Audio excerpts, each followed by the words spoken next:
Dan and I couldn't be more different in how we communicate. We're together, but we're doing our different things and it works. And then there's finances. But being in love isn't just about being happy. Sorry, but not sorry, my love. It's active listening. We both try to go beyond just hearing the words. I've never felt that maternal calling towards having kids. Welcome to our channel. It's Tara. My name is Tao. And my name is Dan. All right, let's get right into it. Love, is it overrated or the cornerstone of any healthy relationship? Well, after many failed relationships and one really great marriage to this lady right here, the two of us have come to the conclusion that love is great, but it doesn't mean much if you fall in love with the wrong person. Compatibility for the win. Exactly. Compatibility goes beyond romance. It's about aligning on values, goals, and lifestyle preferences, the things that actually keep a relationship running smoothly. And here's the thing. Relationships don't fall apart because of toxicity necessarily. There could be some ill intentions, but it's usually because people, whilst in love, they might be fundamentally aligned or misaligned rather on the important things in life. It's nobody's fault, but it's just how sometimes things shake out. And that's why compatibility is so important. It covers key areas like core values, life goals, communication styles, lifestyle preferences, humor and playfulness, conflict resolution and crisis management, and last but not least, decision making. Compatibility basically means finding what really works for you. And discovering what doesn't work for you is just as important as knowing what does. And that's something we've both learned through experience. So in this video, we're going to dive into the key areas of compatibility, how they show up in our relationship, and why they matter. Let's get into it. Now, first one, core values. For us, core values are everything. They're the foundation of how we live, work, and connect as a couple. And at the top of our list, independence, trust, honesty, and support. Right. I'll preface by saying that Tao and I are polar opposites in just about every facet of life. I'm philosophical, she's practical, I think in abstract terms, she plans and executes like a Navy SEAL. I'm slow, I'm methodical, she moves at the speed of light. I'm hyperverbal, she's a strong, quiet type. And I like my eggs cooked all the way through, and she likes her yolks runny. Opposites, I tell you. On paper, it doesn't seem like we make a great fit at all. We have little in common as far as our interests go. And we operate on very different frequencies when it comes to how we interact with life. But that's exactly why we work. Our skills and talents are complementary. And I'll be the first to admit that Tao oftentimes will take on the stereotypical masculine roles in the house because she's pragmatic. She handles the day-to-day management of our properties. She takes care of the technical aspects of running our social media channels. And she even takes the lead when it comes to planning out every minute detail for our holidays. I'm a big picture kind of person, and I help her keep grounded when she overextends herself or when she runs into the brick wall of her self-imposed perfectionism. Where we do ally, however, are our core values. One of the things I love the most about us is that we both really independent people. We value alone time, whether it's to work on our personal projects or focus on professional goals or simply recharge.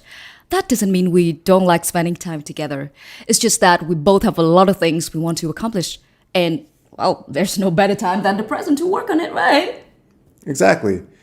And even though we give each other plenty of space, we usually end up spending a lot of time together anyway.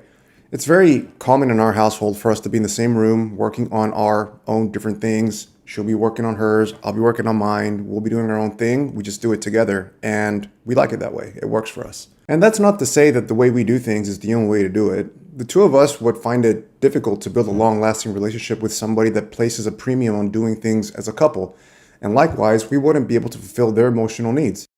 Yeah, sometimes I'll spend a whole day in our home studio because I have to record, edit, and produce content for potential clients, and I won't see Dan until just before bedtime. That said, we give each other tons of alone time, but never abuse of the freedom we afford each other. We always find time to reconnect. When I was training jiu-jitsu, between 3 and 5 nights a week, and I would come home late, I'd make it a point not to schedule boys' nights out multiple nights a week or back-to-back-to-back weekends because life is about balance. Yeah. Another thing we've always been really aligned on is giving each other the support to pursue our passions. For example, when I decided to close down my bakery to focus on my music and social media full time, Dan was completely on board. He knew it was what I really wanted and he supported me 100%. He dealt with the vocal exercises, the rehearsals, and that was even before we had that soundproof studio. Not to mention the financial hit we took when I closed out that business. You know, I know what it's like to pursue a dream, and I know what it's like to have nobody believe in me. So we were standing on relatively solid financial ground, so why not help her? It's not like she wasn't there for me during the dark years of 2020 and 2021 when I was between jobs. And I think that's just how we're wired. We like doing our thing and we like giving each other the space and the room to grow, as well as the encouragement to chase down what matters most to us. Because we feel like if we're both happy doing our own thing, then and only then can we come together and be happy as a couple, not the other way around. I think it's hugely important for people to sit down and really think deeply about what their core values are. It would go a long way towards helping people find their true match. Let us know in the comments what your core values are. We really love to know. Number 2, life goals. This brings us to the second section of the video. When it comes to life goals, we were very upfront from the start. It's one of those conversations you can't really avoid if you are planning to build a life together. Life goals are a big deal because life isn't static. What you think you want early on in the relationship doesn't always take into account what you or your partner will want in the future. Having kids, for example. This topic came up early for us because we met at around the age where if we were going to raise a family, we would have to get to it quickly. Now, I've always been pretty neutral about the idea of having children. I'm a school teacher, I'm around kids all day, and I've got a lot of much younger cousins that I'm really quite close to and have seen growing up. So for me, the idea of having children, I could go either way. But for me, I've never felt that maternal calling towards having kids. I mean, I've been waiting for that to change all these years. I've noticed this tendency since I was very, very young, but it doesn't seem to be happening. So I've accepted that is who I am, and I believe it's not fair for a child to have a mother who's unsure if she loved him or her or not. And it was such an important factor that helped me decide to enter and build this relationship with Dan, and I'm thankful that he never once put pressure on me to go down a road I knew I wouldn't want to travel.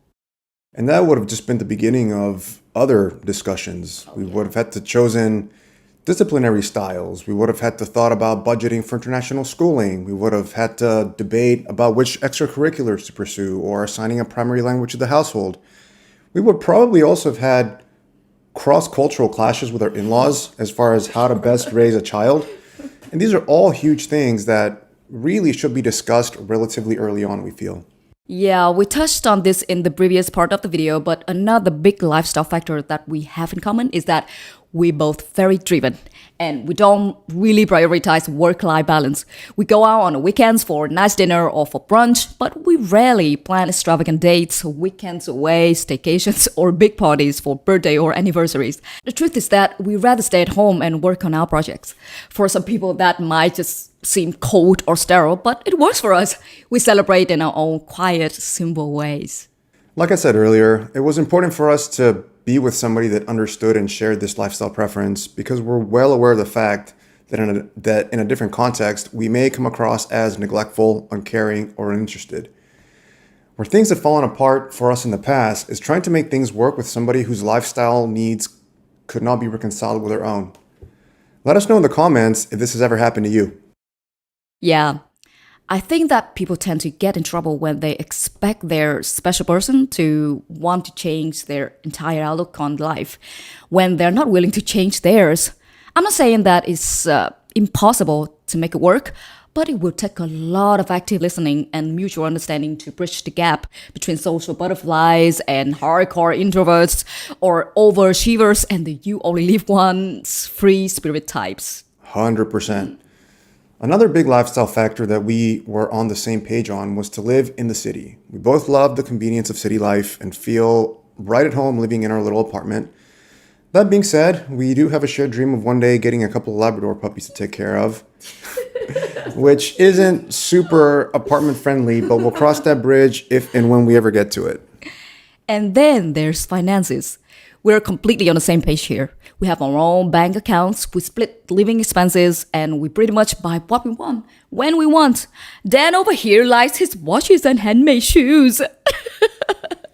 And a boy's gotta look pretty, right? But in my defense, I'm pretty thrifty when it comes to most other things. I don't care about electronics. I don't do fragrances. I'm not a gamer. I don't hunt. I don't fish. I don't even care that much about cars. Yeah, that's true. We're savers at heart. Besides a nice yearly holiday or some occasional splurges, we don't really have any big expenses. We would find it really stressful to be in a relationship with someone that values living in the moment or they feel stifled trying to make things work with us. These are major things to consider when you're exploring the idea of being with someone for the long haul. On a similar note, we're also aligned when it comes to investing. A lot of our savings go into real estate, and it's something that we both really think is important and prioritize. And it's a great way for us to build a future together as well. So there you have it. When it comes to life goals, we found a rhythm that works for us. It's about being honest about what we want or don't want, it's important, and finding ways to stay aligned without forcing anything. And that's the key. Relationships are about finding somebody who sees your vision and shares enough of it to want to make it work with you. And that takes us to number 3, communication styles. This session is funny because on paper, Dan and I couldn't be more different in how we communicate. And yet, we found somehow an amazing balance that just works. Right. I'm verbose, I'm intellectually curious, and I pretty much always want to talk about philosophy, history, and literature. In a perfect world, I'd come home from a long day of work to be able to talk about Shakespeare, but, it's not her thing. Shout out to Matt for filling out the role, though. Well, yeah, I'm more of a doer than a thinker. I like to execute on my plans and express myself through action, not discussions. So yeah, Macbeth isn't exactly my thing. Sorry, but not sorry, my love. But Macbeth is so good. All right, fine. I get it. She's not wired to even want to think about symbols and archetypes. But even though tells a woman a few words, one of the things I love most about her is that she never, and I mean never, weaponizes language to tear me down. She doesn't criticize. She doesn't nag. She doesn't bring up stuff from the past. Words of affirmation may be my main love language, but the fact that she doesn't use words of contempt means even more to me. There's no quicker way to push somebody like me away than to say things like, if you really cared about me, or be a man, or you're not the person I thought you were. Yeah, on the same note, Dan doesn't expect me to spend hours talking about the things he loves. He understands that I'm not wired to be a chatterbox, especially when it comes to poetry, literature, and God forbid, anime. Although, to be fair, I used to read a lot of mangas and also watch anime when I was little. I just grew out of it, that's all. And this is where we really have put in serious work on learning how to appreciate one another's expressions of love. Even though I value words, I've learned to listen to the sound of her actions. Like how she makes me the same 4 boring meals day in and day out, even though she likes variety. Or how she makes me sugar-free desserts because she knows I've got a big sweet tooth. She even leaves me little cute notes the days before things like exams or job interviews or whatnot, just to express that she believes in me. And these are the things that matter. Similarly, Dan shows love by adapting to my communication style. If I'm in a less talking, more doing mode, he doesn't push me to engage. He reads the situation and matches my energy. Communication is also about understanding one another's apology preferences. How doesn't need a long and elaborate soliloquy detailing the depths of my guilt and remorse. She wants me to acknowledge my mistake and fix it. Like the time I messed up our wedding invitations and I didn't realize the mistake until after they were printed. I did try to get them fixed by going to the printer and getting them redone, but that wasn't successful, so she ended up fixing the problem by herself anyway. But I did take responsibility and I did put in the effort. Yeah, he did. And I know that Dan needs some time to process his thoughts and ideas before he can actively engage in a conversation. So I give him the time he needs and I don't push the issue until he's ready. We both also make the very deliberate choice to never use language that is aggressive, accusatory, spiteful, or contemptuous. We try our best to keep our disagreements and critiques as civil and constructive as possible. Apologies and love languages aside, I think one of our biggest strengths is active listening. We both try to go beyond just hearing the words. We listen to the intentions and the emotions behind them. It's about connecting on a deeper level, and I think that's why we almost never argue or fight. Yeah. Our communication isn't about who can talk more or who has the best ideas. It's about creating a space where we can both be heard and understood, even if we express ourselves in completely different ways. And our communication styles might be wildly different, but the respect, understanding, and effort we put into really listening to each other makes all the difference. And honestly, it's one of the biggest reasons why we seldom have any friction. Yeah, at the end of the day, it's not about saying all the right things. It's about making sure your partner feels valued and understood, however you choose to express it. This brings us to part 4, lifestyle preferences. This one is huge because lifestyle preferences are one of the biggest causes of friction between people. And it reminds me of a friend I was talking to recently about some serious tension that was potentially brewing in the background between him and his fiance. All right, the one where she's the adventurous, live in the moment type, and then he is the career focus and want to take on a family business, right?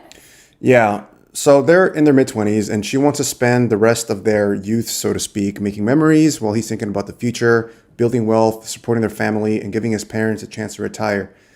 Neither of them are wrong, but they're struggling to see things from each other's perspective, and they're kind of stuck in a cycle of frustration because they hadn't quite figured out how to bridge that gap. And you told them they needed to find a way to close the door to resentment? Yeah, I put it to him this way. Is it unreasonable for a young woman in her mid-20s to want to spend these precious moments of youth making memories with the love of her life? It kind of clicked, and he looked at me like the little light bulb went off in his head. Ding. And he understood that she wasn't being selfish or frivolous. She wanted to enjoy these brief, beautiful years of carefree bliss with him. And this opened up the doors for discussion where she eventually understood that he wasn't being cold or judgmental or dismissive of her. He was just concerned about building a life that would enable them to raise a family in safety and comfort. And in the end, they were able to pinpoint areas in which they could meet in the middle. But leaving these things unsaid could be a recipe for disaster. That is such a good example of how lifestyle habits can either bring people closer or drive them apart. For us, though, we're lucky. We pretty much on the same page about most of this. Yeah, these days we don't really care about going out to parties or socializing or any of that stuff. Partly it's because we're not in our 20s anymore and our priorities have shifted, but also because we genuinely prefer being at home working on whatever project we've got going on at any given time. Yeah, our big thing is that we like to travel together, but that's a once, maximum twice a year kind of thing.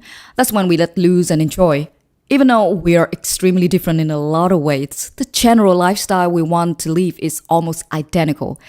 If you were a hardcore party boy that had need to go out 3 nights a week and then blew all your leave days and festivals and raves, I'm not saying it wouldn't work, but gotta be really hard to make that happen. Yeah, I don't think it would work. And on that note, I'm super grateful that Tao isn't in the phase of her life anymore where she wants to try every new thing every weekend, like rock climbing and long distance cycling and surfing and salsa dancing, which to my credit, we did try until she got kind of tired of it. But my idea of fun is and always has been sitting on a couch, reading a book, or watching my anime. And knowing these things has made our marriage a lot easier. One thing we have to work on though is the time management. I mean, Dan absolutely hates being late, and I have a much more flexible idea of time. So whenever we have a hangout with friend, like he's always 10 minutes early while I'm still deciding on which earring to wear. I mean, I am laughing now, but definitely it is something that I have to try to learn meet him in the middle. And then there's the idea of syncing up our sleep patterns. I'm an early riser because of work, and she's a natural night owl. But if she stays up till 1 or 2 a.m. every day and then sleeps in, we don't actually end up having as much time together as we could. So she adjusted to my schedule a bit to align with me, and it's made a huge difference in the way we're able to connect. It's those little adjustments that make all the difference. Even though we have different rhythms, we prioritize carving out time for each other when it matters most. Our entertainment habits are another area in which we've found balance for the most part. But yeah, we're on opposite ends of the spectrum when it comes to TV shows and movies. And with a few exceptions like Friends, Suits, Squid Games, Empire, and our guilty pleasure, The OC. we're not watching the same stuff ever. When we're at home, I'll put on something like I like, and then he's usually lose interest and start doing something else. And if he decide to watch like Goodfellas or some other classic, it's the same for me. But we've learned not to force it.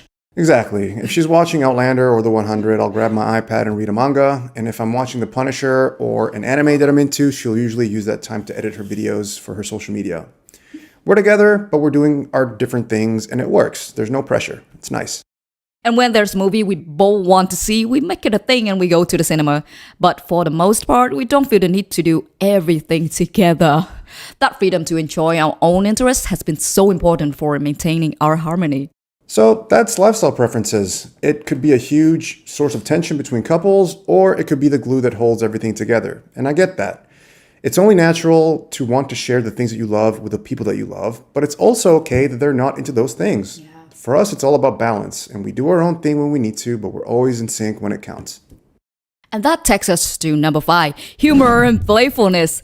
Humor is such a big one for us. It's like a safety valve, something that helps break the tension if we ever on the verge of getting uncharacteristically annoyed with one another. We have all these silly little mannerisms and affectionate gestures that we integrate into our normal day-to-day interactions. For example, if I say something abrasive or insensitive and I regret it, I immediately jump into one of my ridiculous happy dances. It's goofy and it works to break the tension and to get us back on track. And he's always integrating humor in our daily rituals. When he gets home from work, the first thing he does is to pop his head into my studio, and then he'll pretend to run like a cherry, and I can pretend to chase him like a Tom around the kitchen like Tom and Jerry. I know, it sounds so silly to think of, but that's how we greet each other after work. And these stupid little things really does help sustain relationship. Exactly. Playfulness is such a simple thing, but it makes a big difference. It makes the atmosphere one that I look forward to coming home to every day.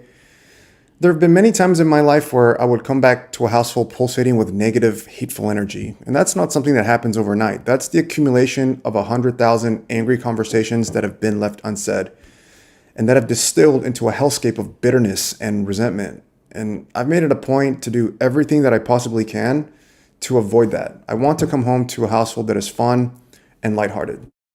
But we also know how to tone it down when the situation calls for it. Dan can get pretty rowdy when it comes to his sarcastic and biting societal rants. And while he likes to be a bit of a showman over dinner with friends, he doesn't go overboard to the point where we are causing a scene. He's funny, but he knows how to read the room. Meanwhile, Tao is bubbly, vivacious, and dare I say, theatrical a good deal of the time. But she saves most of her antics for her social media. When we're out and about, she's not constantly shooting or categorizing her content, and I appreciate that. Every day on the way home, I see content creators out on the streets doing photo shoots, doing reviews, doing promotions. They've got their suitcase for wardrobe changes, and it looks exhausting to me. But with Tao, when we're out and about, she's present and she's smiling and she's with me, and I don't take that for granted. Where do you stand on pranks? I know that they're awesome for some people. It's like an ongoing battle of wits that can, if both parties are actively participating and both understand the rules of engagement. It could be a fun way to keep the humor alive, but it's not a thing for us because I don't want to deal with the mess. Like if you decided to put saran wrap in the toilet, I'd have to clean that up and then risk being late for work. Plus, you're OCD, so you don't like that because you get emotional damage. Oh my God, no pranks, no mess in this household, please. Everyone has their preferred way of doing things. And if there's one takeaway from this session, is this. Humor isn't just about jokes, it's about connection. It's knowing when to lighten the mood and when to keep it grounded. And most importantly, it's about creating moments that remind you why you choose to do life with this person in the first place. This brings us to part 6, conflict resolution and crisis management, both of which are a huge deal. Even though, to be fair, we haven't really had a whole lot of issues in our marriage, but I think it's because we've done a good job of learning how to handle conflict from our past relationships. Absolutely. Most of the things we get right, actually, all of the things we get right are because we've gotten them wrong in the past. The good, the bad, and the catastrophic all taught us valuable lessons. We've learned how to manage our conflict without letting it spiral. We know when to push the hard conversations. We know when to take a step back so we can cool off a little bit. We figured out when the other person needs time to process and gather their thoughts, and when it's better to be direct versus taking a softer approach. We've also made it a rule not to raise our voices or make accusatory remarks. There's no character assassination, no bringing up the past, no gaslighting to win a current argument, and definitely no talking badly about each other behind the other's back when we're angry. That kind of stuff just breeds resentment, and we're committed to keeping our relationship as a safe and supportive space. Yeah, that's a big one. I remember one time when I was on my way to a Christmas party and I'd planned to meet a couple of friends of mine, husband and wife, at their place before heading out. I arrived, I rang the doorbell, and my buddy came out to open the door. When I saw his wife come up behind him with a scowl on her face, and she told him in this cutting, emasculating kind of way, "Yeah, you're not wearing that. Go upstairs and change."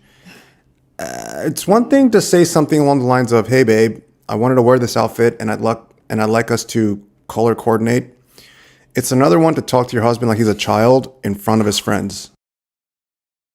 Yeah, some people can be oblivious to how they can come across. I think both of us have had times in our lives where we weren't particularly good at keeping the peace. But that's why we're laser focused on not acting out on our negative feelings when they crop up.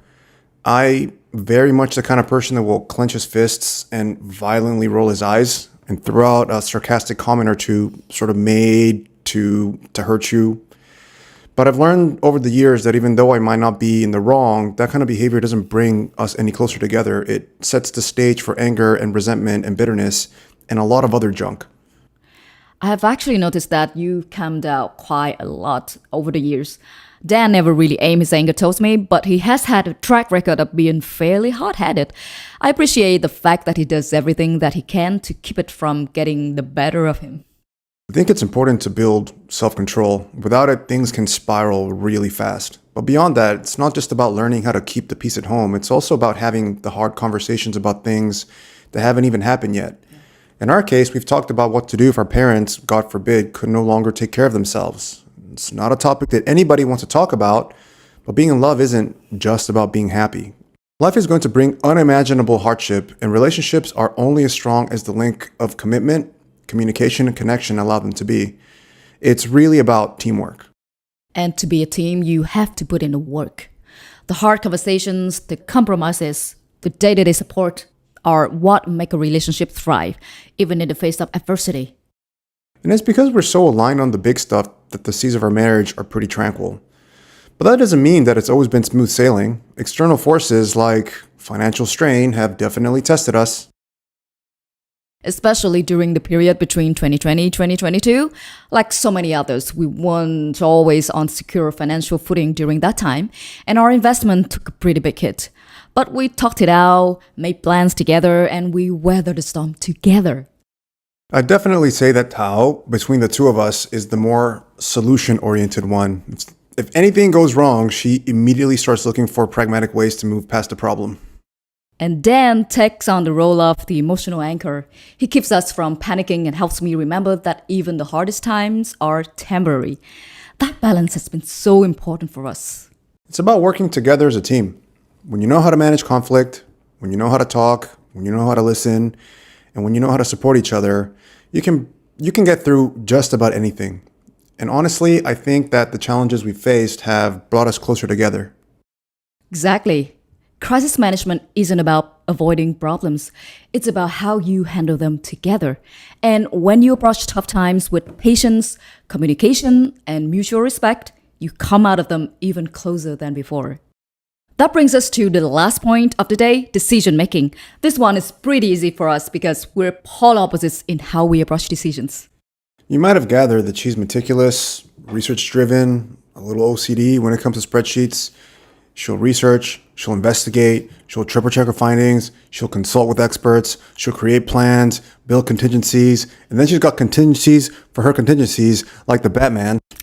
I mean, it sounds a little creepy in that area for me, but hey, the girl's gotta do what she has to do, right?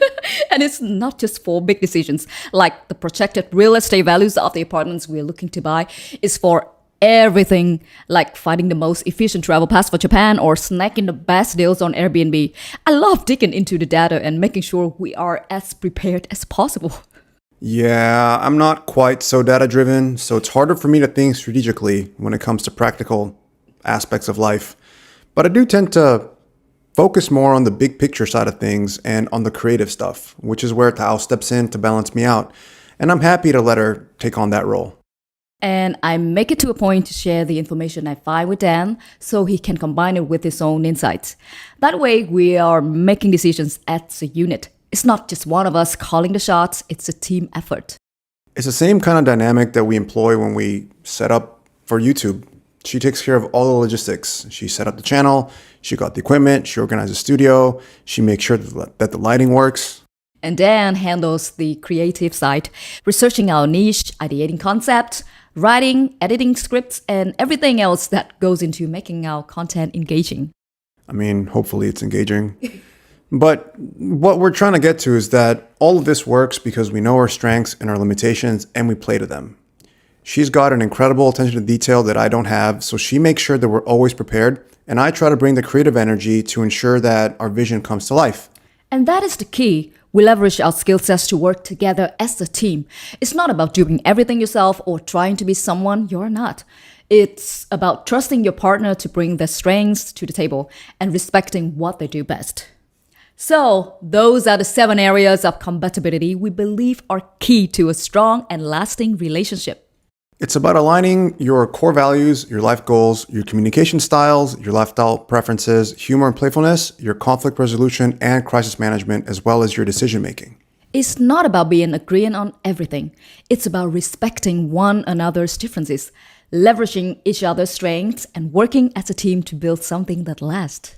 Compatibility doesn't just happen. It's something that you cultivate from the start by identifying your strengths, assessing your weaknesses, and taking the time to figure out ultimately what you want your life to look like or don't want to look like. And once you find that special someone that can complete your puzzle, it takes effort, honest conversation, and a willingness to learn from each other. If you found this helpful, we'd love to hear from you. Let us know in the comments which area of compatibility resonates with you the most, or if there's something you would like to add to the list. And don't forget to like this video, subscribe to our channel, and hit that notification bell so you never miss a new upload.